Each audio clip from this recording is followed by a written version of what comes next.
இன்றே டவுன்லோட் செய்து உங்கள் ஃபேவரட் ஷோக்களை என்ஜாய் பண்ணுங்க. அந்த புஷ்பாவை பத்தி எனக்கு நிறைய டவுட் இருக்கு. எதுவுமே ஆர்கானிக்கா நடந்த மாதிரி எனக்கு தெரியல. அவ ஏதோ திருட்டு வேலை பண்ணிருக்கா. அதனால நானே அவளை பத்தின எவிடன்ஸ் எல்லாம் விசாரிக்க அவ சொந்த ஊருக்கு போனேன். விசாரிச்சியா? எங்கெல்லாம் விசாரிச்ச?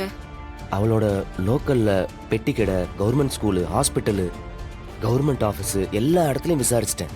சரி, என்ன சொன்னாங்க? நான் சந்தேகப்பட்ட மாதிரி ஒரு சின்ன க்ளூ கூட கிடைக்கல. எல்லாமே பர்ஃபெக்ட்டா இருக்கு.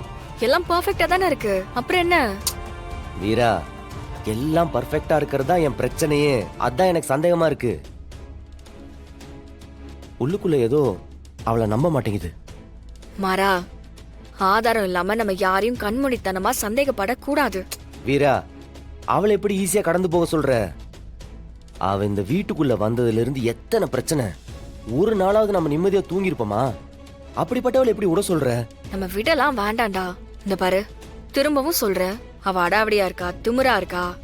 ஆனா இதெல்லாம் அவ ஏதோ அட்டென்ஷன் சீக்கிங்காக பண்றாளோன்னு எனக்கு தோணுது.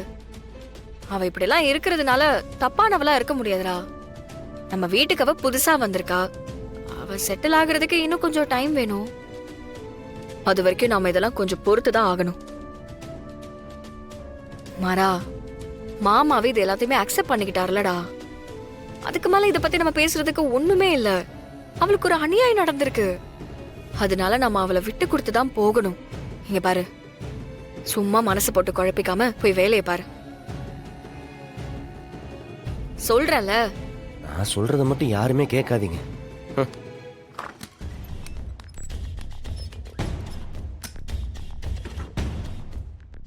மாற எப்பவுமே ஒருத்தவங்கள டக்குன்னு எடை போட்டுருவான். ஆனா அவனே இந்த அளவுக்கு அவன் மேல டவுட்டா சொல்றானா, ஏதாவது தப்பா இருக்குமோ?